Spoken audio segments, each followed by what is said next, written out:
Meus irmãos, nós hoje iremos avançar um pouco mais nos nossos estudos sobre a história mais recente da Igreja Cristã.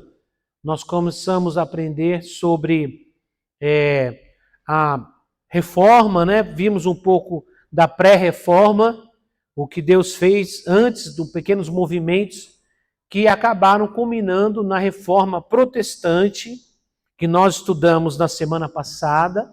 Então nós já vimos três. A gente viu o que Deus fez com o avivamento no país de Gales, vimos a pré-reforma, vimos o começo da reforma semana passada, e hoje, como eu havia dito a vocês, se fosse possível, né, nós falaríamos sobre o desdobramento da reforma em outros lugares da Europa, e que trouxeram transformações que refletem até o dia de hoje. Nós vamos estudar aqui e vamos aprender sobre isso. Então nós temos dois personagens muito importantes na história da igreja, da pós-reforma, que é Zwinglio, né, e Calvino. Calvino é o nome mais conhecido, daí vem o termo calvinismo, daqui a pouco eu vou explicar para vocês sobre isso. E Zwinglio também. Esses dois personagens foram muito importantes, muito marcantes para a mudança do mundo ocidental. Vocês já vão entender que parece ser somente algo natural, mas não, é espiritual. Tá? Vamos lá então. Úrico Zwinglio. Ele é nascido em 1484 e faleceu em 1531. Qual a sua área de atuação? Ele trabalhou, né, lutou pela reforma na Suíça, principalmente na cidade de Zurique, né, que essa cidade é uma cidade ainda bem conhecida até os dias de hoje. Qual a sua ênfase teológica? O que ele defendia na sua parte teológica? Defendia a autoridade exclusiva das Escrituras, rejeitava práticas católicas sem base bíblica, como o culto às imagens, o jejum obrigatório e o celibato clerical. Então, lembra que a gente falou para vocês que a base da reforma protestante, a força da reforma de Martinho Lutero, que a gente viu a semana passada, era a salvação pela fé, né? Dizia, pela graça sois salvos, isso não vem de vós, é dom de Deus. E com esta base, ele levantou uma reforma, ele pregou, ele ensinou. Havia 95 teses bíblicas para contradizer a doutrina católica. E o que mais se destacou foi a salvação pela fé. Nós vimos aqui as 5 solas, né? Só a Escritura, só Deus, Jesus Cristo, só a fé, enfim, nós vimos aqui um pouco sobre isso semana passada. E isso despertou uma geração. Por quê, irmãos? Que quando uma pessoa se levanta para fazer a diferença, quando essa pessoa se levanta, ela enfrenta muita luta, ela enfrenta muita dificuldade, ela enfrenta oposição, e isso é normal. Porque eu já disse a vocês que um avivamento, uma mudança, uma transformação, começa normalmente a partir de uma pessoa. Uma pessoa. Mas a partir dessa pessoa que o fogo pega, a chama pega, aonde tem fogo, o que passar perto do fogo começa a pegar fogo também. Mas tem que começar. Sabe? É uma mudança que a gente espera que aconteça na minha família, uma mudança que eu quero que aconteça lá no meu bairro, uma mudança que eu quero que aconteça lá no meu trabalho, uma mudança que eu quero que aconteça em algum lugar. Ah, mas ninguém quer, é só eu. Mas Deus começa a partir de uma pessoa. Uma pessoa que ora, uma pessoa que jejua, uma pessoa que tem firmeza, ela vai buscando a presença de Deus e Deus vai criando um ambiente para propagar esta chama. Mas se a pessoa fala, sou só eu, não vai fazer diferença. E desiste e desanima. Sou só eu, não vai fazer diferença. Aí a gente começa a citar ditado popular como se fosse versículo bíblico, né? Uma andorinha só não faz verão. Isso não é versículo da Bíblia, isso é ditado popular. Uma pessoa muda a história. Uma pessoa muda uma nação. Se você olhar na Bíblia, Jonas não queria ir para Nínive. Ele não queria ir. E Deus o conduziu ali, meio que à força, mas ele foi. Era uma cidade naquela época muito grande, capital da Síria. Era uma das maiores cidades da sua época. Era uma cidade perversa, uma cidade de gente ruim. Não é de gente pecador só, de gente ruim. Se você estudar a história, os ninivitas eram um povo ruim, um povo que perseguiu Israel, que matou gente, que perseguiu, que escravizou. Por isso que Jonas nem queria ir para lá. Ele achava que eles nem mereciam a salvação. Mas Deus o enviou para lá. Ele pregou a mensagem lá, aquele povo se arrependeu e a cidade inteira foi salva. Entenderam, irmãos? Por quê? Porque teve uma pessoa que fez. Uma pessoa fez. Então, irmãos, quando a gente lê essas histórias, a gente ouve essas histórias, como de Martinho Lutero e de outras pessoas, fala, não faz diferença. Faz diferença. No meu trabalho é tanta gente, não vai fazer diferença. O seu testemunho vai fazer diferença. A sua fé, a sua oração. Você ora no seu trabalho. Eu não estou dizendo que você tem que ser aquela pessoa fanática, sair gritando, porque daí às vezes você causa mais escândalo do que. Mas você entra em espírito de oração, você abençoa o ambiente onde você está, a fábrica, a empresa, o lugar onde você tira o seu sustento independente. Se paga pouco, se paga muito. Aprenda a abençoar o ambiente onde você está. Aprenda isso. E aí, Deus vai gerar alguma coisa. Deus vai fazer um movimento. Deus vai começar a trazer uma transformação. Sempre um movimento começa a partir de uma pessoa. Então, irmãos, Martinho Lutero foi o cara que deu esse boom. Ele fez isso, se revoltou, Deus preparou o ambiente, que os príncipes alemães estavam aí descontentes com Roma, deram cobertura para ele, proteção para ele. Ele traduziu o Novo Testamento a princípio para o alemão, para que as pessoas tivessem acesso à palavra de Deus. E o que aconteceu a partir de Martinho Lutero? Ele inspirou outras pessoas. Ele inspirou outras pessoas. A ousadia dele fez as pessoas pensarem, eu também preciso fazer isso. Eu também posso fazer isso. A gente acha que testemunho, eu fui curado, eu fui liberto, não é assim? Isso é testemunho, claro. Todo testemunho é bom e incentiva a fé. Mas também nós podemos ter um testemunho de vida, um testemunho de conquista, um testemunho de perseverança, de luta contra o mal, de um princípio de segurar a onda. Essa semana eu conversava com uma pessoa da minha família, assim, pelo WhatsApp.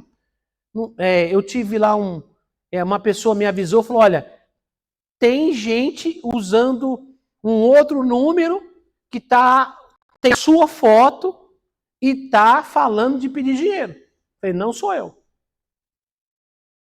Não sou eu. Falei, é o meu número? Não, é um outro número no WhatsApp. Então tinha alguém com outro número, não sei se pegou a agenda de algum telefone, porque só ligou para alguns números antigos, inclusive pessoas com números antigos, outros números.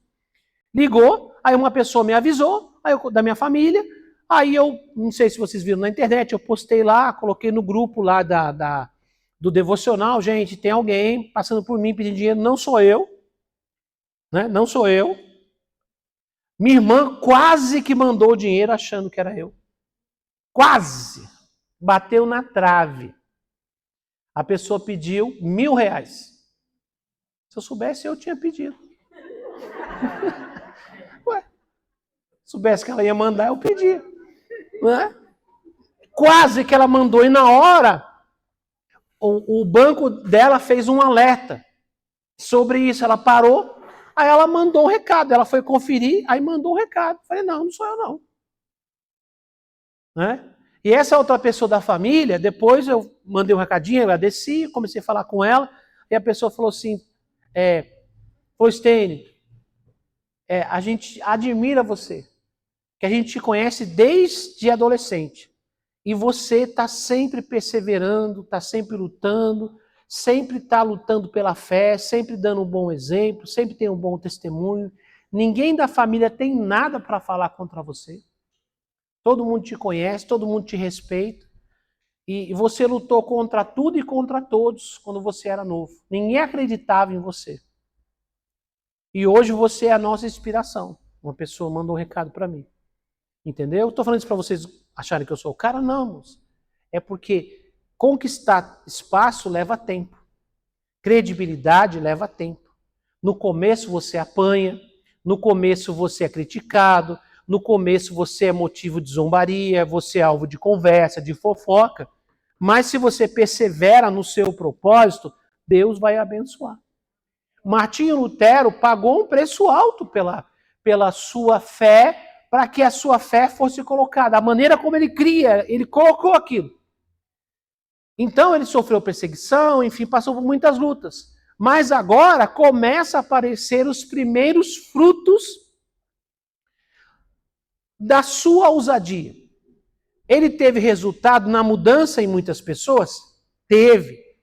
Mas o maior fruto que alguém pode ter é gerar outros como ele. Você pode ajudar muitas pessoas, isso é bom.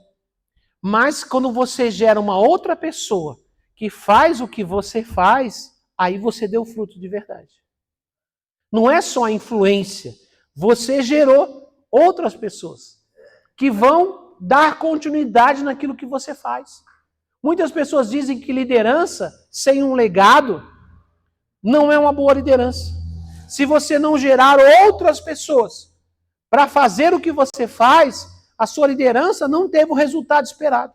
Você pode ter ajudado muita gente, abençoado muita gente, mas se você não gerou outras pessoas para dar continuidade do que você faz, a sua liderança fracassou. E aqui, irmãos, nós vamos começar a ver os frutos de Martinho Lutero. Ele influenciou muita gente na Alemanha? Influenciou, abençoou muita gente conheceu a palavra, foi liberto da escravidão, da idolatria, sim. Mas os frutos verdadeiros de Martinho Lutero começam a aparecer agora. Quando outras pessoas se levantam e começam a fazer a mesma coisa que ele está fazendo. Aí sim, o resultado começou a aparecer. Então, irmãos, Zwinglio vai trabalhar onde? Na Suíça.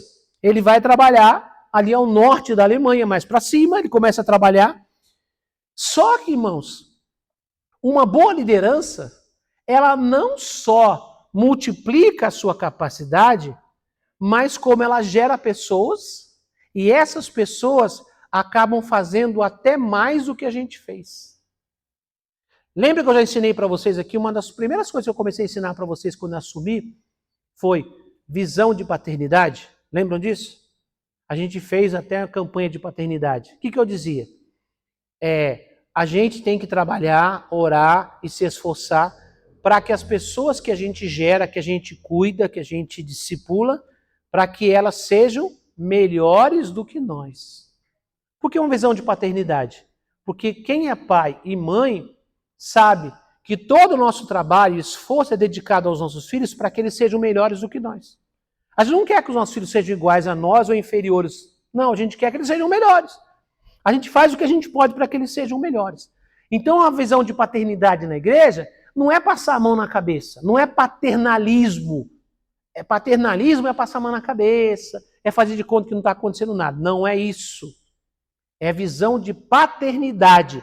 Eu gero e essas pessoas que eu gero, eu sonho, trabalho, me esforço, oro, abençoo, compartilho todo o meu conhecimento, a minha experiência, para que eles sejam melhores do que eu e façam muito mais do que eu fiz. Isso é visão do reino, fala amém. Pastor, o senhor tirou isso da onde? Ué, da Bíblia. Talvez não com essas palavras. O que Jesus falou? Vocês, meus discípulos, farão os sinais que eu fiz e ainda... Jesus não estava preocupado com concorrência. Eles vão fazer o que eu fiz e ainda fez mais. Quando Jesus terminou o seu ministério, ele sofreu muita perseguição, muita luta. Paulo diz em Coríntios que cerca de 500 discípulos viram Jesus ressuscitado. Maravilha! Agora, Pedro prega a primeira mensagem e 3.000 almas são batizadas. Depois, mais 5.000. Você imagina Jesus falando assim, com inveja de Pedro? Vocês imaginam Jesus com inveja de Pedro? Ai, tá vendo? Tá lá. Não, ele queria que isso acontecesse. Irmãos, quando a gente põe um espírito de concorrência, a gente está pecando contra Deus. Nós não somos concorrentes, nós somos cooperadores. Cooperamos uns com os outros. A gente tem que sempre desejar que as outras pessoas cresçam. Senão isso é mesquinhez, senão isso é inveja, é egoísmo. Irmãos, tem bênção para todos, tem céu para todos, tem unção para todos, tem poder para todos, tem prosperidade para todos. Deus não tem um pouquinho e fala assim, ó, quem brigar mais eu vou abençoar, vou tirar de um para dar para o outro. Não. Você acha que Deus tem que tirar a minha unção para dar para outra pessoa? Não precisa. Deus tem que tirar o meu chamado para dar um chamado para você? Não, irmãos, não precisa disso. Então a gente olha para esse homem aqui, ele é um fruto, a gente vai ver de dois, eles são frutos de Martinho Lutero. Martinho Lutero os inspirou, os desafiou, e eles foram para cima. E eles começaram a fazer mais do que Martinho Lutero fez. Fala amém, irmãos? Amém. Então aqui diz, ó, ele defendia a autoridade exclusiva das Escrituras. A base da pregação de Martinho Lutero era exatamente a salvação pela fé nas Escrituras, na palavra de Deus. Aqui ele diz que rejeitava as práticas católicas sem base bíblica, como o culto às imagens, o jejum obrigatório e o celibato clerical. Quer dizer, o Zwinglio já está ampliando a sua área de transformação. Martinho Lutero trabalhou para que as pessoas saíssem debaixo do jugo católico e crescem em Deus pela fé, crescem na salvação pela fé, tivessem a Escritura como base. Mas como eu disse para vocês, as mudanças, elas não são todas de uma vez. Elas vêm em partes, porque foram mais de 1000 anos tirando a igreja da sua base. Agora, vai levar um tempo para a igreja caminhar em direção à originalidade dela. Até hoje nós caminhamos para voltar à origem. E já fazem 500 anos desse movimento. Vocês entenderem. Vocês vão entender quando estudar mais. Cada movimento desse traz alguma coisa de volta. Por quê? Agora, eles combatem a idolatria, culto às imagens, eles combatem o celibato, quer dizer, o sacerdote que deveria não se casar, eles já combatem isso, porque não há fundamento bíblico para o sacerdote ser solteiro. Não. A Bíblia diz que algumas pessoas vivem solteiras, sem problema nenhum. Paulo fala sobre isso. Eu escolhi ficar solteiro. E eu até gostaria que muitos de vocês se cassem também, mas não é para todo mundo. Então, casem-se. Então, não há uma doutrina bíblica para quem serve no ministério, ou para quem vai ser um sacerdote, ou vai ser, sei lá, um pastor, um líder, não se casar, não tem fundamento. Mas a Igreja Católica colocava isso como um princípio. E aí o que acontece? Eles vão combater isso também. Então, você percebe que eles já estão indo além do que Martinho Lutero foi. Tá? Aí, irmãos, começam a aparecer também as mudanças na sociedade. Porque as mudanças verdadeiras, elas não nascem necessariamente de um movimento social da cabeça das pessoas. O movimento que muda a vida das pessoas, ele vem de Deus, porque só Deus pode mudar as pessoas. Então, O que acontece aqui, ó? Mudança social. Ele influenciou o governo de Zurique a organizar a vida civil segundo princípios bíblicos. Quer dizer, a influência de Zwingli foi tão grande, tão poderosa, que agora ele já está influenciando o governo para que adote princípios da Bíblia para os cidadãos. De equilíbrio. Como assim princípios da Bíblia, pastor? Irmãos, quando a gente estuda os 5 primeiros livros da Bíblia, principalmente de Êxodo para frente, de Êxodo até Deuteronômio, ali é a base das leis para governar a nação de Israel. Deus dá as leis sintetizadas, reduzidas, resumidas os 10 mandamentos, mas quem lê a Bíblia toda sabe que existem muitos detalhes da lei. Faz assim, caso aconteça isso, faça assim. Então existe toda... E quem é que cuida para que essas leis se cumpram? São os sacerdotes, os levitas. Lembra que teve uma vez que eu preguei aqui, numa reunião, fazendo um paralelo entre Neemias, no final de Neemias, e o livro de Malaquias, que perderam os sacerdotes, perderam os levitas, por quê? Porque não havia mantimento para eles, o povo deixou de entregar, eles foram trabalhar, o povo ficou sem ensinamento e o povo começou a se perder. Então perdeu-se a ordem social, porque havia em Israel uma ordem social baseada na palavra de Deus. Então, o que Zwingli está fazendo, ele está influenciando as autoridades para que a base das leis e dos princípios dos cidadãos daquele lugar sejam baseados na palavra de Deus. Então começa a haver uma mudança social. Não é só uma mudança espiritual. Eles estão deixando a idolatria, deixando de estar debaixo do jugo, da Igreja Católica, deixando de lado certos princípios, creem na salvação pela fé, enfim, eles estão crescendo espiritualmente. Mas isso começa a trazer mudança também social. Porque qualquer pessoa que tem um encontro com Jesus, a vida dele por inteiro é mudada. Muitas pessoas cometem o erro de achar que trabalho social vai mudar a vida das pessoas. Existem muitas igrejas evangélicas que estão seguindo esse caminho, achando que fazer a obra de Deus é fazer trabalho social. Pastor, você é contra o trabalho social? Claro que não, é bíblico. Mas o maior trabalho social que você deve fazer é a salvação das pessoas. Você pode ajudar? Pode e deve.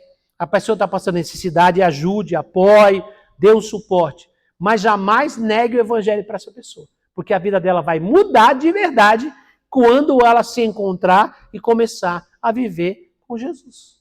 Porque a vida da pessoa toda muda. É uma transformação em todos os âmbitos da sua vida quando ela encontra-se com Jesus. Então o maior trabalho social quem faz é a igreja.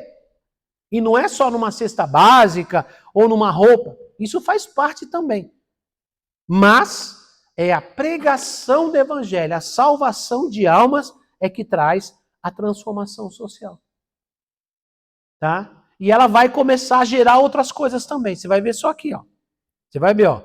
Influenciou o governo de Zurique a organizar a vida civil segundo princípios bíblicos. Outro ponto. A igreja e o Estado foram fortemente ligados, estabelecendo leis morais públicas contra a embriaguez, jogos de azar, prostituição. Agora, a igreja está cumprindo o papel dela. Lembra que a gente falou que quando a igreja se perdeu, como é que foi? A igreja, com os seus membros, tinha uma influência de viver uma vida santa. Quando o imperador Constantino, a partir do ano 313, começou a aproximar a igreja do governo, do Estado, quando eu falo Estado, não é necessariamente o Estado, assim, o Estado de São Paulo, o Estado não. O Estado quer dizer da organização do governo. Então, quando começou a aproximar, em vez da igreja influenciar o Estado influenciou a igreja. Foi o que aconteceu. E a igreja foi se perdendo e se tornou toda bagunçada. Agora, com a reforma, está havendo uma inversão. Deus está trazendo de volta. Agora, é a igreja que influencia o Estado. É a igreja que vai ajudar o Estado a cuidar das pessoas. Como assim? Eles começam a colocar leis aqui públicas contra embriaguez, jogos de azar, prostituição. Porque era tudo bagunçado. Agora, a igreja passa a ter influência para trazer moral, respeito, organização nos lugares. Lugar onde não tem lei, onde a coisa é bagunçada, cada um faz o que quer. Vira bagunça, porque as pessoas não sabem, as pessoas precisam de princípios, precisam de normas. O ser humano não vive sem normas. É raro alguém que consiga viver sem normas. Para tudo, irmãos, para tudo que existe no mundo, existem normas e regras. Você gosta ou não, concorde ou não.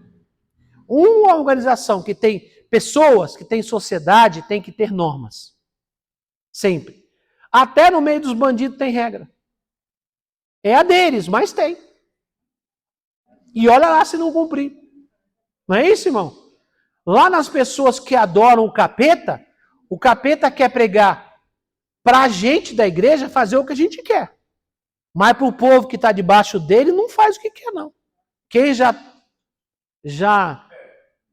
foi lá conhecer o outro lado, sabe. Tem que fazer o que eles querem. Se não fizer, é castigado. Quando pede alguma coisa, não tenta colocar outro no lugar, não. Eu conheço muita história de gente que apanhou dos demônios. E sendo dos demônios. Porque não fez o que mandou fazer. Então, irmãos, entenda, em todo lugar tem regra. Até para o inferno tem regra. Agora, o diabo quer que a gente que serve a Deus viva sem regras. É a tal liberdade. Não. Irmãos, coisas organizadas precisam ter regras, princípios, horários. Tem que ser assim. A gente não gosta muito, às vezes não, mas precisa. Então, uma das influências da igreja e da mudança do evangelho, chegando lá em Zurique, é também a influência sobre as leis. Agora as leis começam a acompanhar para que a cidade, porque você começa a colocar leis contra embriaguez, aqui diz, né? Embriaguez, jogos de azar, prostituição. Tudo isso tem um mundo por trás disso aqui. De desgraça, de destruição de casamento, de miséria. Quantos demônios operam com o vício, com o jogo de azar, com prostituição? Quantos lares, quantas famílias são destruídas por causa disso? Então a igreja agora está combatendo essas coisas. Não tem mais agora apoio de governo, não. Agora, pelo contrário, o governo agora está batendo. Então, irmãos, eu continuo aqui, ó. Estimulou a educação da população para a leitura da Bíblia, o que ampliou o nível cultural da cidade. Então, irmãos, a influência também de traduzir a Bíblia também para a língua das pessoas, incentivando a leitura, incentivando a cultura, o que acontece? As pessoas começam a ter um padrão de vida diferente. Agora eles começam... Porque, irmãos, o inimigo trabalha muito na ignorância. Jesus falou, e conhecereis a verdade, e a verdade vos libertará. Irmãos, nós temos vivido no Brasil uma guerra de narrativas. O que são narrativas? Que se fala muito, a gente ouve falar muito isso na TV. O que são narrativas? A maneira como as pessoas contam a história. Então você pode contar uma história de um jeito que faça a pessoa entender uma outra coisa completamente diferente. Você pode pegar um pedaço da verdade, ou um pedacinho da verdade, conta aquilo, e depois distorce, leva para cá, leva para lá, e aí as pessoas acreditam. Nós estamos vivendo no Brasil hoje uma guerra de narrativas, dizendo que o governo vai cuidar da gente, que o governo é do povo, que o Lula é o pai dos pobres, enfim, essas coisas assim. Entendeu? E tem gente que, se me ouvir falar isso, vai querer bater na minha cara. Entendeu, irmãos? Presta atenção, irmãos. E aí eles usam um monte de argumento, uma narrativa. Só que, quanto mais ignorante a gente é, quando eu falo ignorante, presta atenção. Ignorar é não saber. Ignorante não é gente burra. Ignorante é gente que não sabe algo. É ignorar algo, tá? Então, aqui no Brasil, ignorância virou xingamento. Mas ignorância é você não conhecer. Nós somos ignorantes em muitas coisas, tá?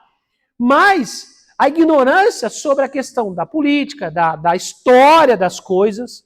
Então, traça-se uma história e conta-se aquilo que se quer contar.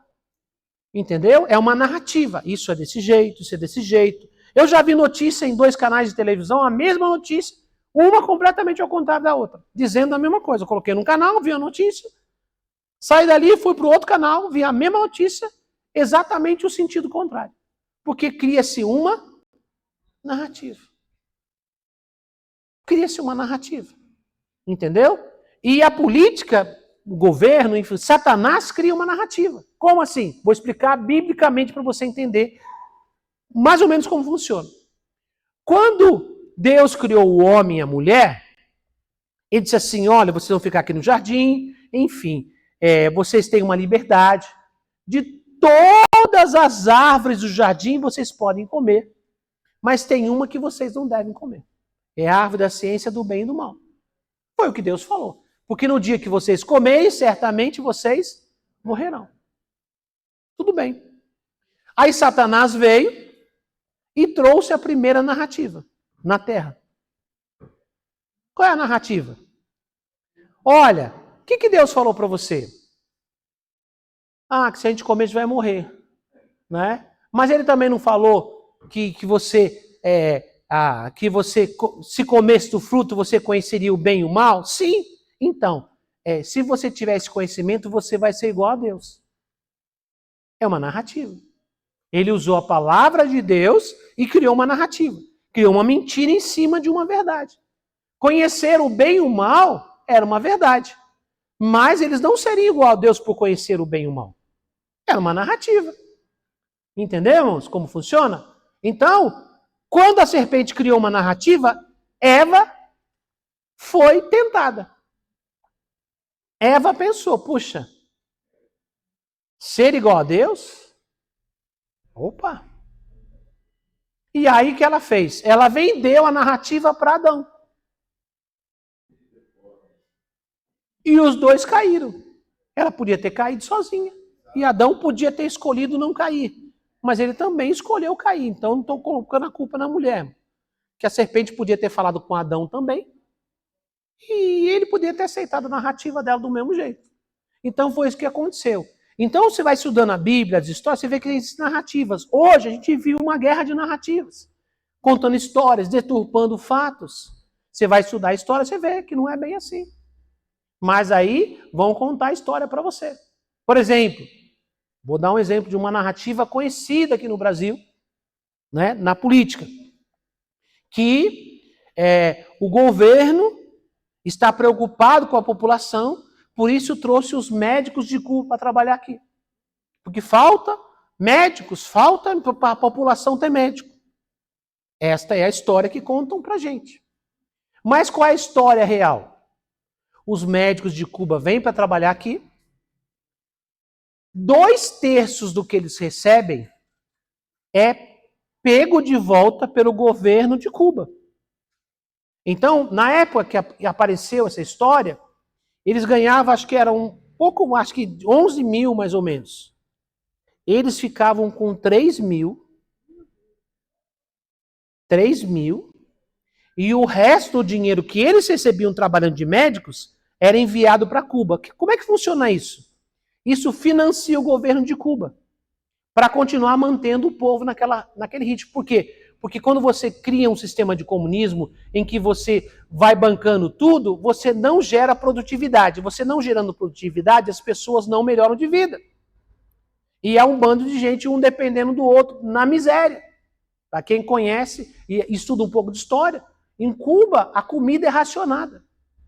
Tem 2 pedaços de frango por mês para a pessoa comer. Agora, eles mostram para a gente aqui a Cuba turística. Com carros bonitos, carros antigos, aquela coisa colorida, uma música caribenha bonita. Ai, Cuba, que coisa linda. Mas vai lá para Cuba. Por que o povo foge de Cuba? A nado para chegar nos Estados Unidos. Porque Cuba é bom? Ah, eu vou buscar uns americanos para vir morar em Cuba. Não, eles vão para lá e nunca mais voltam. Miami é uma terra de cubano. Eu estive lá. Tem bairro cubano, um monte de coisa. O cara não quer nem saber de Cuba. Por causa desse tipo de coisa. Está na miséria. E o Brasil financiando, o BNDES financiando Cuba, financiando o Porto em Cuba, enfim. É uma narrativa. Então os caras trabalham quase como escravos, os médicos cubanos trabalham quase como escravos no Brasil, para poder sustentar o governo de Cuba. Mas qual é a narrativa? Mais médicos. Olha como ama as pessoas do Brasil. Olha como tem mais médicos. Em vez de preparar, abrir mais oportunidade para as pessoas estudarem e ter mais médicos, não. Pega os coitados de lá, que vêm para cá, para ser escravizado aqui, porque eles são meio escravizados, irmão, porque eles ganham pouquíssimo para eles sustentarem. Passou porque eles aceitam isso. Porque é melhor um pouquinho daqui do que o nada lá. Entenderam? Para eles está maravilhoso ser médico no Brasil ganhando pouquinho. E uma grande parte do salário ir embora. Porque pelo menos aqui eles conseguem comer uma comidinha melhor, conseguem ter uma condiçãozinha melhor. Vocês entenderam, irmão, como funciona? Isso é uma narrativa. Mas eles vendem como se fosse uma coisa boa. Nós, como nós pensamos em vocês, do povo. Isso é uma narrativa. Então, irmãos, quando há uma mudança social de verdade, as pessoas são beneficiadas. Traz crescimento, traz cultura, traz melhoria, traz conhecimento. Então, quanto mais ignorante, mais fácil para enganar. Quanto menos se sabe, mais fácil para criar uma narrativa, porque as pessoas não têm argumentos para combater. Não tem argumento. É por isso que Jesus criticou os fariseus. Por quê? Porque eles tinham acesso ao conhecimento, mas eles escravizavam as pessoas, eles oprimiam as pessoas. Então, quando Jesus fala assim, e conhecereis a verdade vos libertará, o que eles dizem para Jesus? Mas nós nunca fomos escravos. Nós somos descendentes de Abraão e nós somos livres. Eles não estavam entendendo. Porque na cabeça deles, eles eram livres, porque eles não eram escravos fisicamente. Mas eles eram escravos de um sistema religioso que os distanciava de Deus, e eles achando que estavam próximos de fazer a vontade de Deus. Então, quando Deus começa um avivamento, o movimento traz mudança na vida das pessoas. E a primeira libertação é a libertação da mente. A mente começa a ser liberta, a pessoa começa a ter acesso ao conhecimento. Então, agora as pessoas têm acesso ao que a Bíblia diz, não é o que as pessoas dizem que acham sobre a Bíblia. Agora, as pessoas têm Bíblia. Tem Bíblia. Tem Bíblia na língua deles. Porque agora consegue-se ter Bíblia com um preço bem menor. Agora se tem Bíblia na língua que eles sabem falar. Então, há todo o movimento de Zwinglio para quê? Para que as pessoas estudem e aprendam a ler. Porque até eles não sabiam ler. Eu estou falando desse lugar aqui, eu estou falando da Suíça. Lembra que eu falei para vocês que a Suíça é um lugar miserável? Quando fala de Suíça, hoje todo mundo pensa, é um lugar chique, é um lugar maravilhoso, um dos melhores lugares para viver no mundo, padrão altíssimo, não é isso? Mas nessa época aqui era um lugar de miséria. Doenças, mortes, sem saneamento, sem nada. Era um lugar horroroso de briga, contenda, bebedeira. Era um inferno. O que mudou isso? Foi um governo, foi um rei. Não, quem mudou isso foram homens de Deus que trouxeram a reforma. Os homens de Deus que trouxeram a reforma. E começou a haver mudança na sociedade. Agora as pessoas começam a ser respeitadas, valorizadas, começam a crescer como gente. Um dos princípios do Evangelho é libertar você para que você possa desenvolver o seu potencial. Porque muitos de nós, quando não conhecia Jesus, não é que a gente era burro, não é porque a gente não... Não, a gente tinha, mas a coisa não vai para frente. Você está patinando, lutando, se esforçando, e a coisa não vai para frente. É um problema aqui, uma perturbação ali, é uma doença ali, uma coisa ruim, e você não vai para frente, não vai para frente. A gente tem a capacidade que Deus colocou em nós antes da gente nascer. Mas o diabo cria situações e a gente não sabe como vencer aquilo. Agora que a gente é de Jesus, a gente vem e começa a fazer uma campanha, é liberto, passa por um processo, um encontro, ou uma campanha, uma libertação, a gente não percebe. Mas a nossa mente começa a assimilar as verdades da palavra. E a gente começa a aplicar e a nossa vida começa a mudar. E não é só que eu sou salvo ou porque eu estava doente e fui curado. Agora eu tenho uma segurança, a minha mente funciona melhor, eu sou criativo, eu consigo ter um trabalho melhor, eu volto a estudar, eu começo a prosperar, alguma coisa começa a acontecer. A minha família, os meus filhos agora têm acesso a coisas que eu não tinha. Porque eu vivia na miséria, escravizado pelo diabo. Agora os meus filhos são filhos de um pai e de uma mãe libertos. Vocês perceberam como a coisa funciona? Mas tudo isso tem a ver com o conhecimento da palavra. A palavra liberta. Fala amém, irmãos? A palavra, quando ela é aprendida, ouvida, estudada, a palavra liberta. Por isso que é importante você estudar a palavra. Não terceirize o estudo da palavra. A gente aqui ensina a palavra, tem escola bíblica, a gente tem lá um devocional, mas você precisa ter o seu tempo de conhecimento da palavra. Deus quer falar com você, você lendo e estudando a sua Bíblia. Fala amém, irmãos? Porque existem verdades particulares que Deus vai manifestar na sua vida, vai revelar para você. Mas é quando você vai até, você tem que ter base. Não adianta você falar assim, o meu pastor falou tal coisa. Não é o meu pastor falou tal coisa. A Bíblia diz assim. Demônio não respeita nome de pastor. O que respeita é o seu relacionamento com Deus. É a palavra de Deus que vale no mundo espiritual. Entenda isso. Então, aqui, irmãos, o processo de transformação, a reforma, trouxe conhecimento. Tinha muita coisa para acontecer, muita coisa ainda que estava errado, tinha. Mas como eu disse para vocês, eles estavam tirando cascas. Cada movimento que acontecia tirava uma casca. Depois vinha outro, tirava outra casca. A gente vai estudando isso aí. O primeiro trouxe uma reforma de libertação da igreja e salvação pela fé. Agora nós já estamos vendo transformação social, incentivo ao ensino, as pessoas começando a estudar, a aprender a ler. A coisa já começou a ficar diferente. Já está subindo o nível. Aonde a palavra de Deus chega, o ambiente muda. Fala amém? Então vamos lá. Consequência. Criou uma sociedade disciplinada, marcada pela austeridade e pelo senso de comunidade cristã. Então, primeira coisa, irmãos, aonde tem Deus, as coisas têm que ter ordem. Uma das características da falta de Deus é coisa sem ordem. Lembrando, o diabo gosta de criar confusão.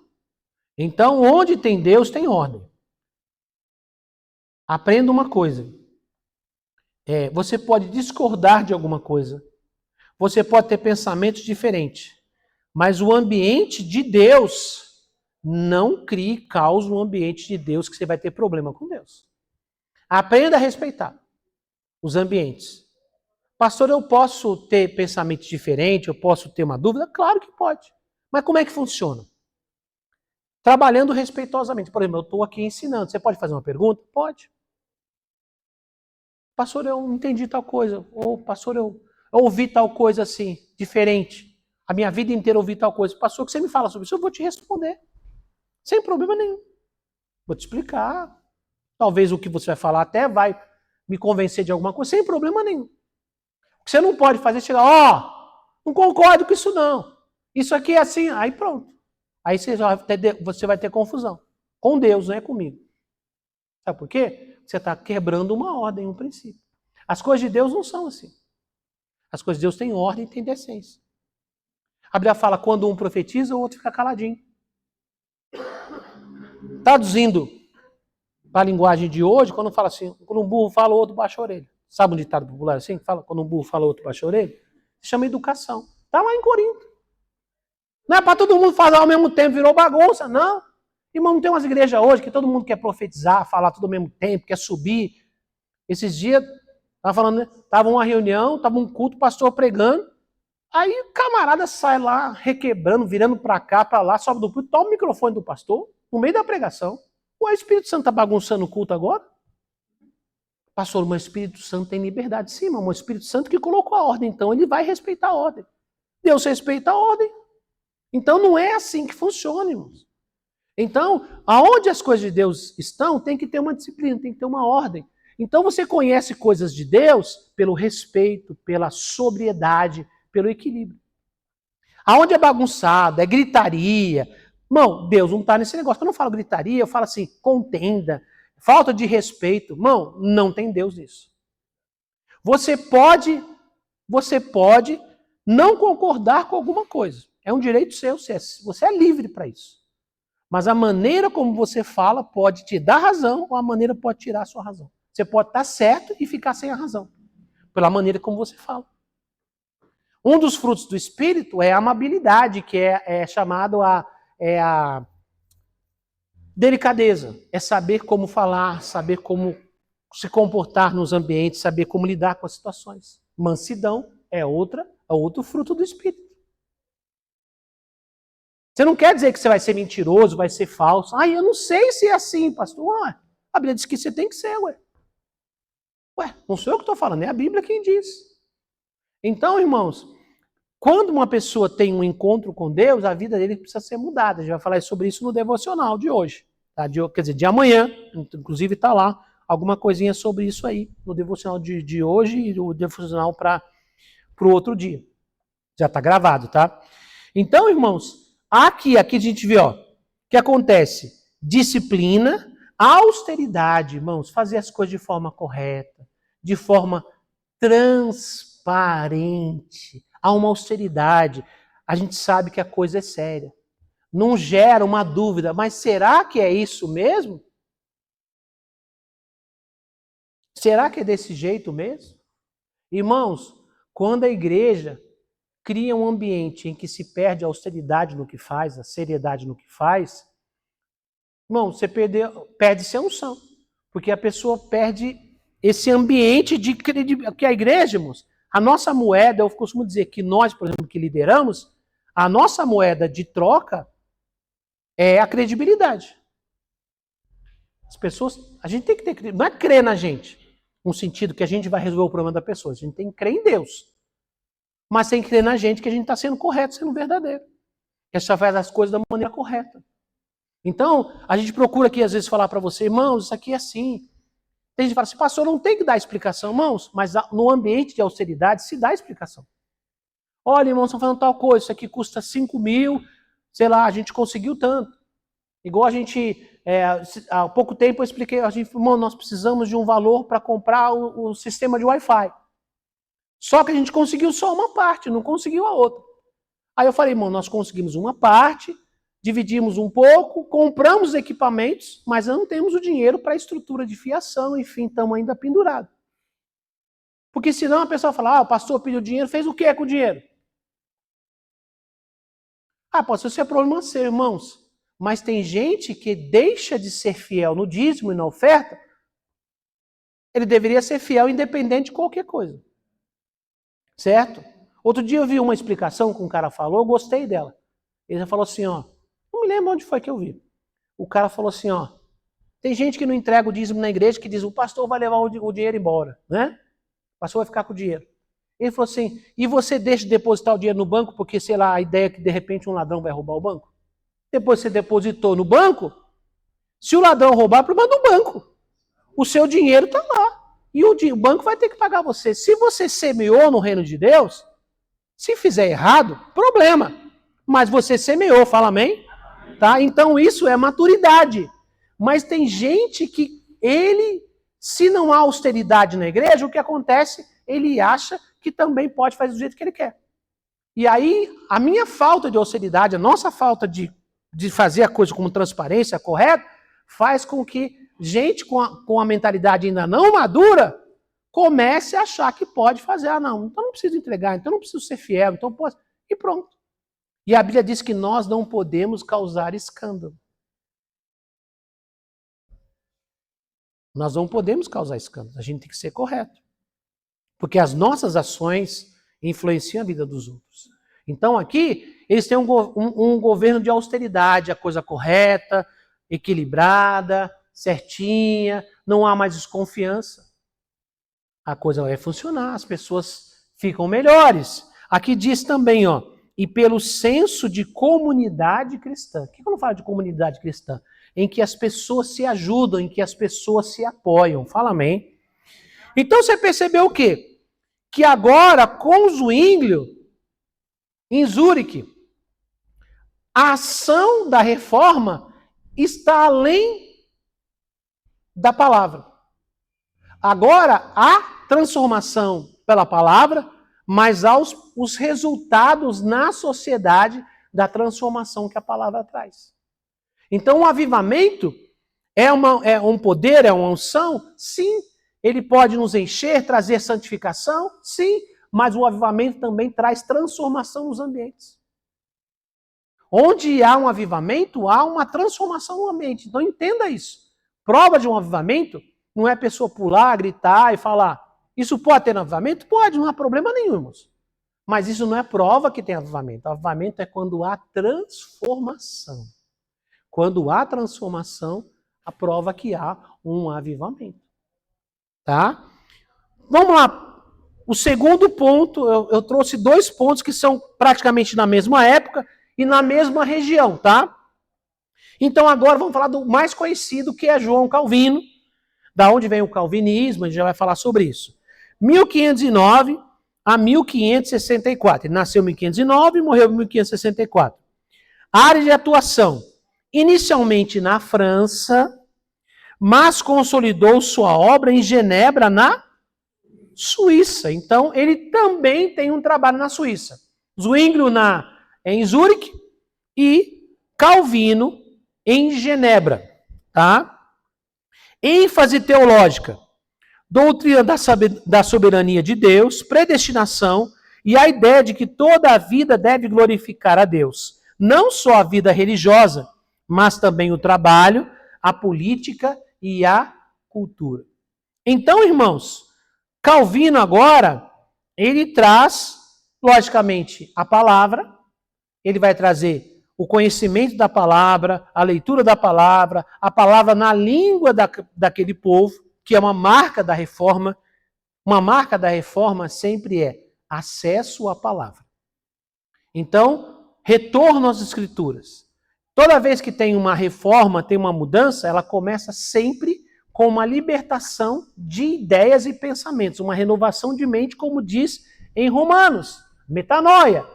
E a renovação, ela passa pelas escrituras. Não tem como alguém ter a sua mente renovada se não passar pelas escrituras. Porque a escritura é a referência.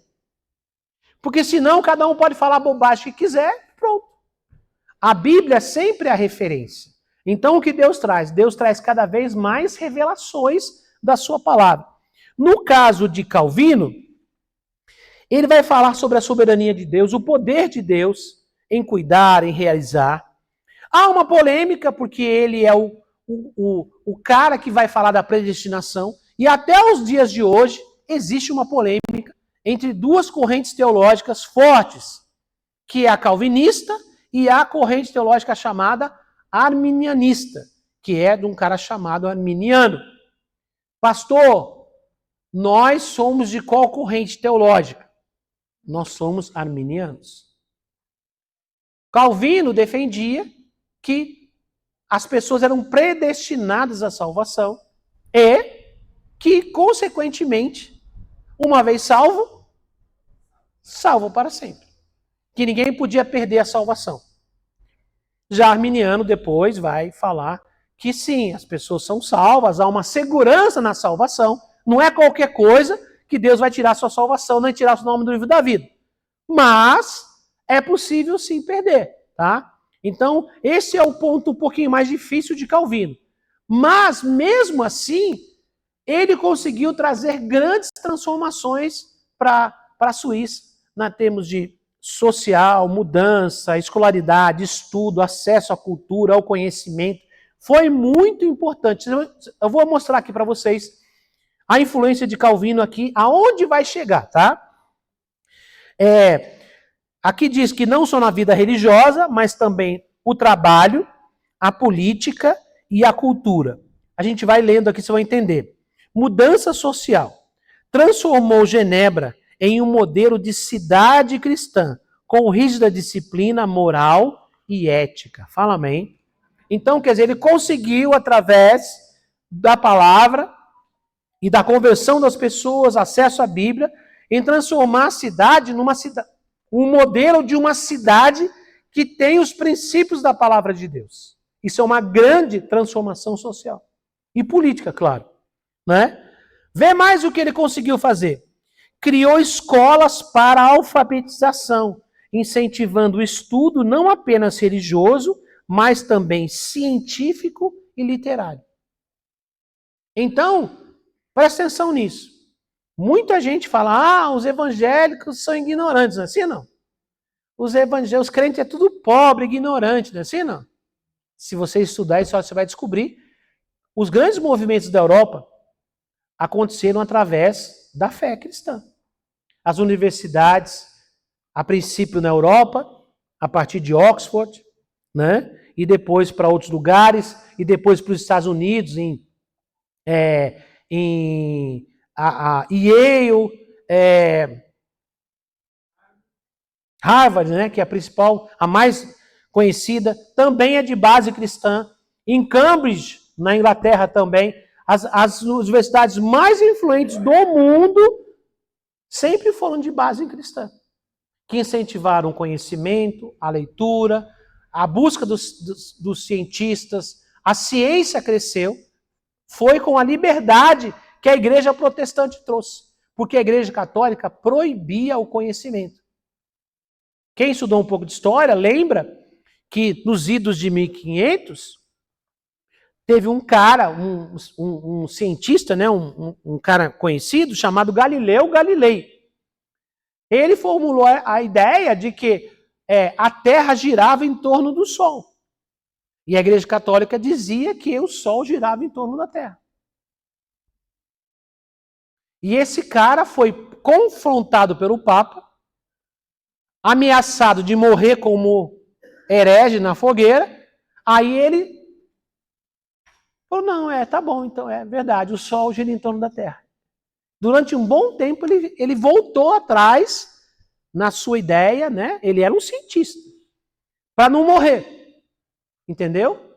Só que lá em Isaías, capítulo 40, versículo 22, que foi escrito mais de 700 anos antes de Cristo, dizia: Ele é o que está sentado sobre o globo da terra, cujos seus moradores são como gafanhotos.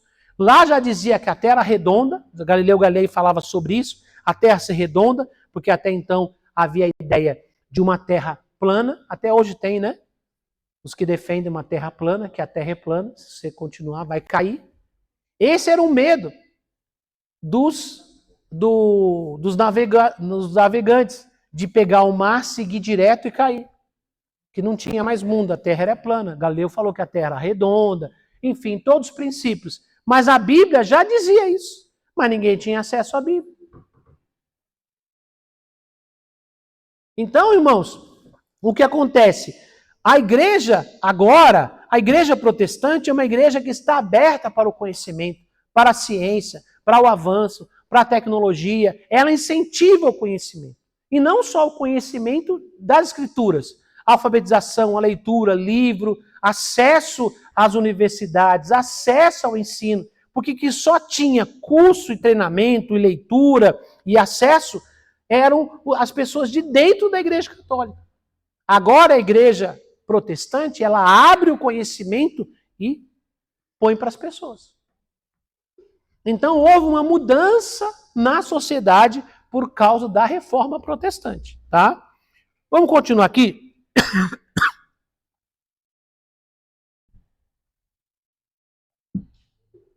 Diz assim, contribuiu para a valorização do trabalho como vocação divina. o que marcou a mentalidade das nações reformadas, princípio que depois influenciou o chamado espírito do capitalismo. O que isso quer dizer, irmãos? Quer dizer, o trabalho que ele desenvolveu de cultura, de conhecimento, de apoiar, influenciou a valorização do trabalho como uma missão, um chamado divino. O que isso quer dizer? Antes as pessoas tinham só a ideia de que se trabalhava para sobreviver, para comer, para não morrer. É praticamente uma mentalidade de escravo. Agora, ele está ensinando que o seu trabalho é a sua ferramenta de Deus para você produzir coisas boas, e o que você faz não é só coisas. O que você produz não são só coisas. Você produz coisas e abençoa a vida dos outros. E você é um agente do reino de Deus, que o que você faz ajuda as outras pessoas. O seu trabalho, o que você faz é bom se você fizer corretamente, com honestidade, com dedicação. Isso é um instrumento de Deus. A partir daí, as pessoas começam a ver o trabalho como uma missão, não mais como uma obrigação ou uma escravidão. Vem o trabalho de uma forma diferente. E quando você vê o trabalho de uma forma como uma sua missão de vida, você começa a fazer melhor. Você só não trabalha, mas você trabalha com excelência. E isso gera o quê? Gera riqueza. Lembra que eu falei para vocês semana passada? Quer dizer, quem trabalha bem gera recurso. Se você... um monte de gente faz isso, mas você faz bem feito. Você faz com excelência. Você faz como se fizesse para o Senhor. Você faz com amor. Então o seu trabalho fica melhor do que os outros. Consequentemente, as pessoas vão te pagar mais. É o princípio do capitalismo. Gerou o princípio do capitalismo. Por que o princípio do capitalismo? Por quê, irmãos? Porque o capitalismo traz o seguinte princípio. Você quer melhorar de vida? Trabalhe. E seja bom no que você faz. É o princípio do capitalismo. Você vai ter o que você produzir. A sua recompensa é o seu salário, é a sua retirada, a sua prebenda, né? O seu prolabore, é a sua recompensa. O seu trabalho você tem que fazer com excelência. Então, isso chama concorrência, quer dizer, várias pessoas fazem, mas eu faço muito bem feito, eu sou melhor pago por isso. Agora, a gente entra vamos usar um termo assim, numa ideia ao contrário do que se ensina o comunismo, que todo mundo é igual. Que todo mundo tem que comer a mesma coisa, tem que vestir a mesma coisa. E parte do princípio, sabe qual é? E aí vem a narrativa que eu falei. Todo mundo é igual. Isso é bonito de falar, não é? Não? Mas não é verdade, não somos iguais. Todo mundo tem o mesmo valor. Sim, todo mundo, diante de Deus, tem o mesmo valor. Aí um trabalha e o outro não trabalha.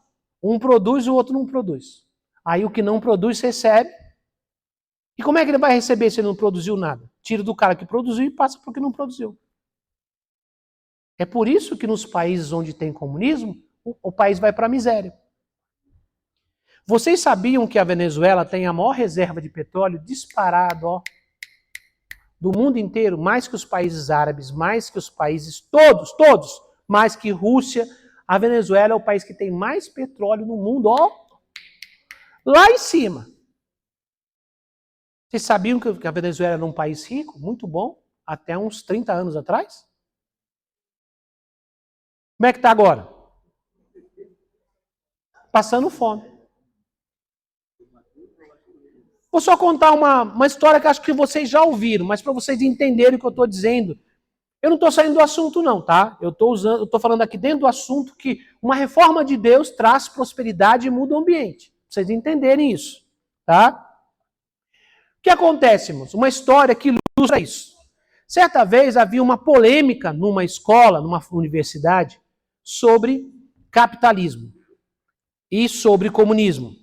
Principalmente os mais jovens, eles debatem com mais calor, por falta de experiência, de conhecimento, e começaram a debater o que era melhor, o que não era.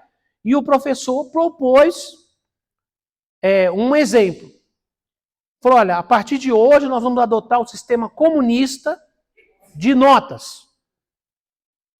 Então, começou no começo do ano, aí deu a aula, fez a aula normal, a aula da matéria normal, aí todo mundo fez a primeira leva de provas. Aí teve gente que tirou 10, gente que tirou 9, gente que tirou 8, 5, gente que tirou 3, gente que tirou 2, gente que não tirou nota nenhuma. E, logicamente, a pessoa... Aí, quando entregou as provas, todo mundo tinha a mesma nota. Deu uma média, mais ou menos, aí de uns 5 para todo mundo. Falei, que bom, né? Todo mundo pegou 5, não é bom? Eu que não estudei nada, falei, caramba, velho, olha. Faltei, não assisti aula, não fiz lição, não me preparei. Eu achei que ia tirar um 0, tirei 5, ó. Agora o outro coitado, que estudou, ralou, que era para tirar 10, ficou com 5. Todo mundo é igual, todo mundo merece ter as mesmas coisas. É o conceito comunista, todo mundo igual. O que aconteceu? Presta atenção. O ano foi avançando. E a média foi caindo. Por quê? Porque o que não fazia nada dizia...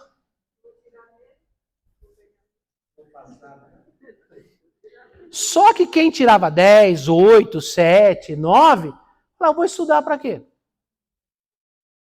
Vão tirar de mim mesmo, começou também a não estudar. No final, fechou o ano com praticamente todo mundo 0. Todo mundo foi reprovado e descobriu como é o comunismo.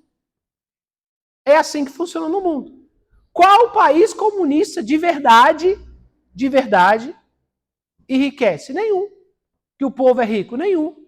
Eu sei que algum vai falar, pastor, a China está crescendo muito. A China é o seguinte, ela é comunista para dentro e capitalista para fora. Tá? Para quem conhece, sabe, ela é capitalista para fora e comunista para dentro. Os outros países, irmão, a Rússia, a União Soviética faliu, quebrou. Todos os lugares na África, que se você estudar a história na África, na década de 80, muitos lugares viraram comunistas por guerra. Irmão, acabou com os lugares. Acabou. Irmãos, vocês vão me perdoar, sabe? A gente está falando sobre fé, sobre Deus, mas ele não pode deixar de falar. Não é compatível uma fé cristã com o comunismo. Primeiro, pela maneira como trabalha com as pessoas, e segundo, pelos princípios que eles seguem. Primeiro, são contra Deus, contra a fé, quebram princípios, quebram valores. Então, não é só o sistema de governo, não. Tá? É uma série de situações. Então, irmãos, um governo de Deus, presta atenção nisso. Um governo que é de Deus, o povo prospera. O povo melhora. Isso é desde o Antigo Testamento. O povo prospera. O povo melhora. Então, a gente olha aqui e vê o seguinte, ó. Contribuiu para a valorização do trabalho como vocação divina. Quer dizer, eu trabalho, o meu trabalho é Deus quem me deu. E eu vou fazer o melhor que eu posso. E, consequentemente, subiu o nível das coisas que eles produziam. Então, irmãos, é um princípio. Quem ouvia falar, por exemplo, da Suíça e falava assim, sobre os relógios suíços? Qualidade, excelência. São os relógios perfeitos até hoje. Ah, mas já tem relógio digital, tem um monte de coisa. Irmão, mas nada substitui. Você quer status. É um relógio suíço. Pá! Se especializaram. A vida das pessoas mudaram. Irmãos, o Brasil é um grande produtor de chocolate. Mas o melhor chocolate é o suíço. Ué, mas não produz o cacau aqui no Brasil? Só que eles pegam o nosso produto e colocam excelência lá na hora de fazer e vendem de volta para nós mais caro. Irmãos, porque há um princípio da excelência. Que eles aprenderam aqui, foi aqui. Eles eram um país miserável. Estuda um pouquinho da história. Eu peço para vocês, pesquisem. Não fique só no que eu estou falando, eu estou dando um ponto de partida para vocês. A prosperidade do povo de Deus está em ser excelente no que faz. Para Deus e para você. Se você é empregado, seja o melhor empregado. Se você estuda, seja o melhor aluno. Não é para dizer que você é melhor que os outros, não. Porque você é de Deus. O que você fizer, faz direito. O Senhor falou que aquilo que você colocar a sua mão, faz com excelência, faz com amor. Aonde você estiver. No Novo Testamento, Deus até dizia para os escravos: seja o melhor escravo possível. O cara era escravo. Mas Deus falava: seja o melhor escravo. Então, se você é de Deus, aprenda esse princípio. Um dos princípios da provisão, da prosperidade, da mudança do Evangelho é nos levar a ser diferentes. A não ser de qualquer jeito, de qualquer maneira, pela metade, não. É integridade, é fidelidade, é compromisso. É aquele tipo de pessoa que trabalha na empresa que o pessoal fica morrendo de medo da pessoa parar de trabalhar lá. De perder o funcionário. Te paga mais para você estar lá. Porque você é uma pessoa de confiança. A pessoa não quer que você vá embora. Você pede para sair, o cara fala: não, você não vai sair. Eu quero que você continue trabalhando aqui. Não, você quer o quê? Eu vou aumentar seu salário. O que você está querendo? Porque você faz bem o que você faz. Você é de confiança. Você tem o padrão do reino. Quem tem padrão do reino, no começo sofre. Porque é perseguido. Mas depois de um tempo, o seu valor aparece. E aí ninguém troca você mais. Porque sabe que aquilo que põe na sua mão, você faz e faz bem feito. Fala amém, irmãos? Tá, mas isso tem que ser um padrão mesmo. Tem muito crente pisando na bola, né? Igual pisa na bola na igreja, irmãos, é o mesmo padrão da igreja, tá? A gente repete padrões. Gente nos cega na igreja, nos compromissos, na fidelidade, enfim, com uma série de coisas da igreja, normalmente ele vai ser no cego no serviço dele também. Vai ser enrolão. Se ele é enrolão na igreja, ele vai ser enrolão lá. Porque tudo vem da igreja. Se você aprende uma coisa que eu tenho falado para vocês há bastante tempo, o nível de excelência que você aprende de ser excelente para Deus vai te levar para níveis de excelência em todas as áreas. Se você não é excelente para Deus, você vai ser mais ou menos para todas as coisas que você vai fazer na sua vida. Tudo começa com Deus. E o que eles aprenderam aqui na Suíça, através... deu branco o nome aqui. Do Calvino, foi exatamente: o nosso trabalho é a nossa missão aqui. É a minha missão. Então todo o ambiente muda, financeiro, social, tudo muda porque eu entendo. Então, esse movimento de Calvino é que gerou o capitalismo. Foi que gerou o conceito de que eu posso e devo fazer melhor do que eu faço. E eu serei recompensado por aquilo que eu faço. Pela minha excelência. No comunismo, não. Todo mundo é nivelado igual. No capitalismo, você tem por aquilo que você é, por aquilo que você produz. Se você trabalha e produz, você recebe. Se você não trabalha, fica na miséria. No sistema comunista ai, tadinho, tá sem emprego, dá dinheiro para ele. Vai mantendo os marmanjos dentro de casa jogando videogame.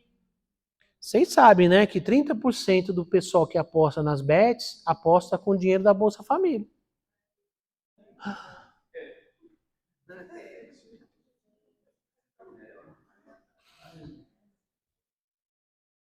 Já sabem que eles gastam dinheiro no bar, tomando cachaça. Irmãos, presta atenção.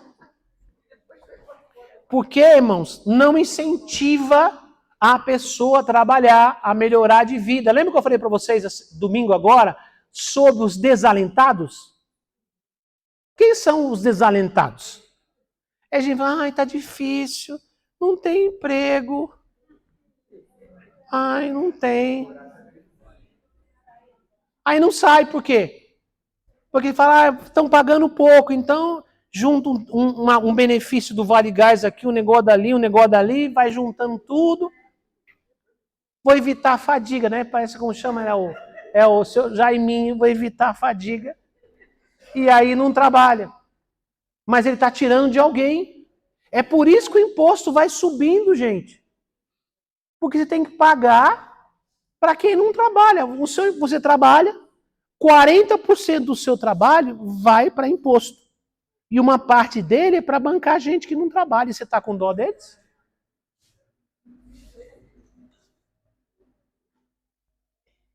Desculpa, gente, não era assunto, mas aqui está falando de assunto social, eu tenho que falar.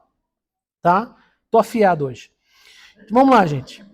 Então, vamos lá. Genebra tornou-se um centro internacional de formação de líderes reformados, que levaram suas ideias para a França, são os huguenotes, a Escócia, os presbiterianos e Países Baixos. Então, ali se tornou um centro de formação de líderes que influenciaram a Europa e que depois geraram outros lugares, Estados Unidos, enfim, o crescimento, a prosperidade, o avanço.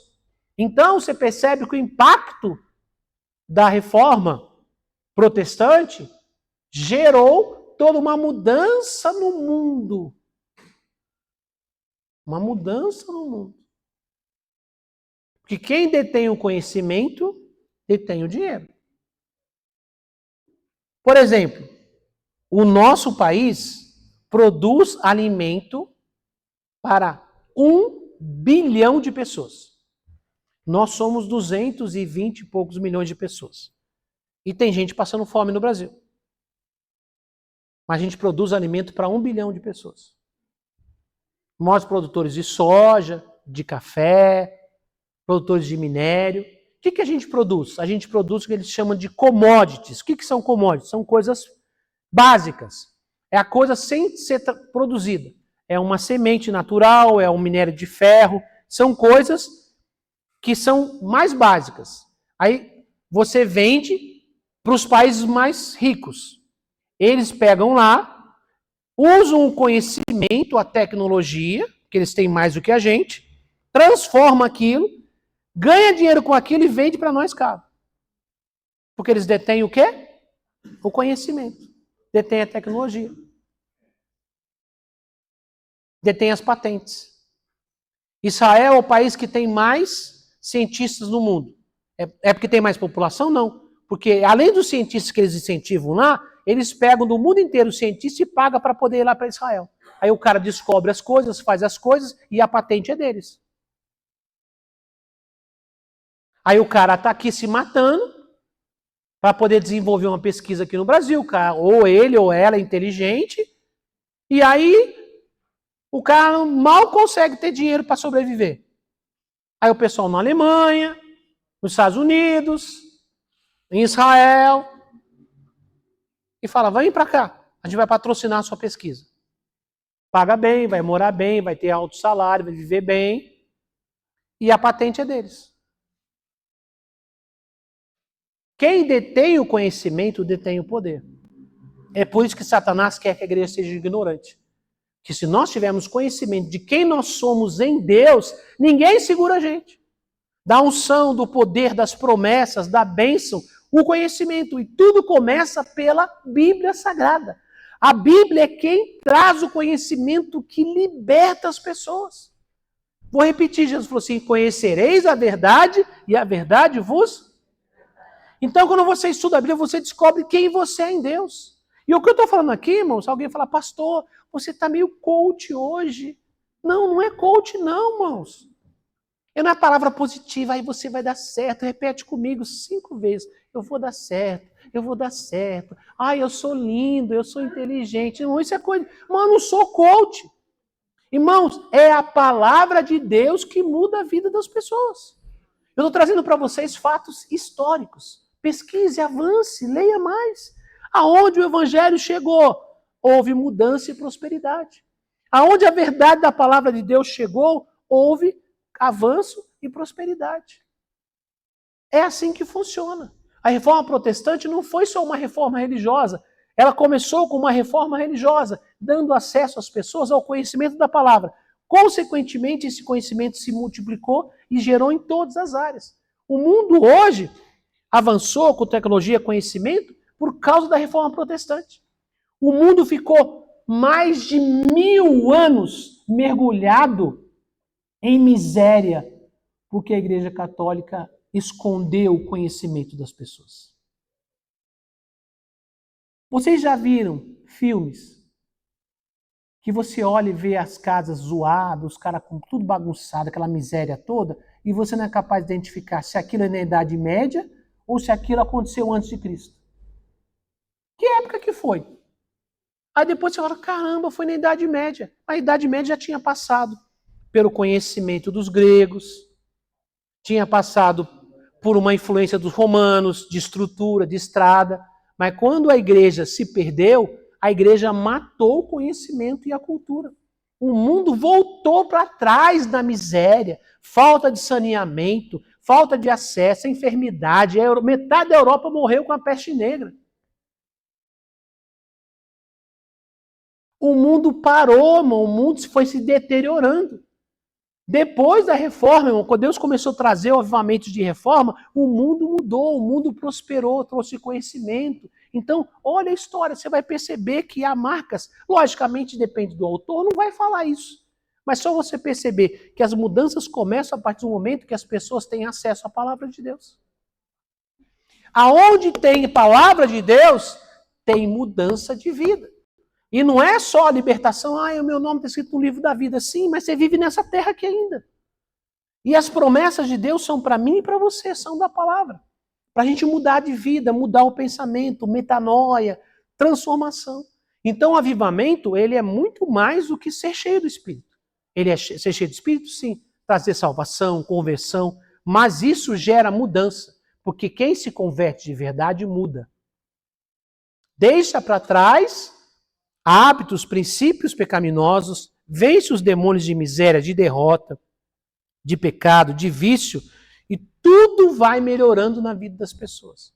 Aonde o evangelho chega, há prosperidade e mudança. Fala amém, irmãos?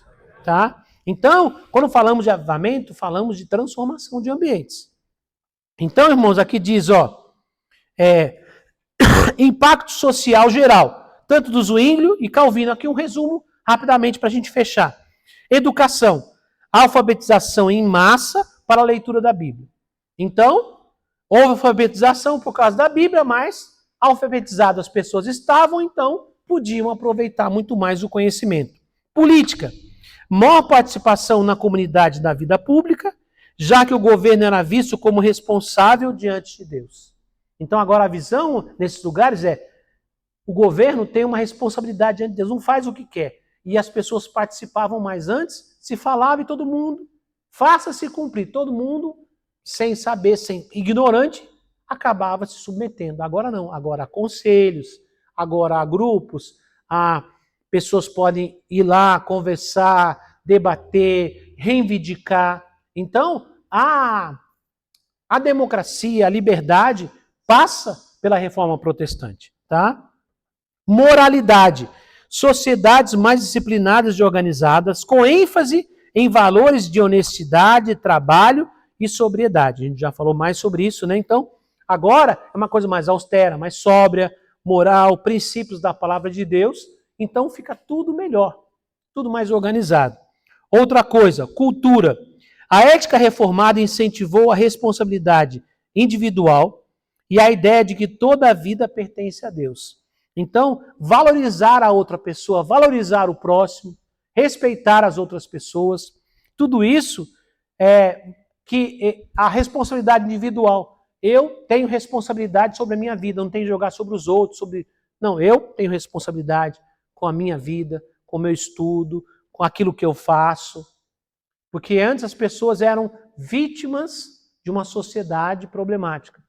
Eu sou assim, eu sou pobre assim, eu nasci assim, né? A síndrome da Gabriela, né? Eu nasci assim, eu cresci assim, você sempre assim. Gabriela, né? Quem é dessa época, eu sou velho, né? Então, eu lembro bem disso aí. É isso aí, irmãos. Mas agora mostra-se o quê? Que a pessoa é responsável por si mesma. A sua mudança, a sua prosperidade passa pelo seu nível de compromisso, pelo seu trabalho e pela valorização das outras pessoas, tá? Então, irmãos, em resumo, enquanto Lutero concentrou-se na Alemanha e na justificação pela fé, Zwingli e Calvino moldam a Suíça como laboratório de uma nova ordem social, onde religião, política, educação e cultura foram reorganizados segundo os princípios bíblicos. Fala amém, irmãos? Então houve mudança e prosperidade, porque agora essa região, que é os países mais ao norte da Europa, os Países Baixos, norte, passam agora a ser liderados por pessoas que têm princípios bíblicos. Então houve crescimento e prosperidade e uma transformação naquele ambiente. Fala amém? Vamos ficar em pé, irmãos, em nome de Jesus?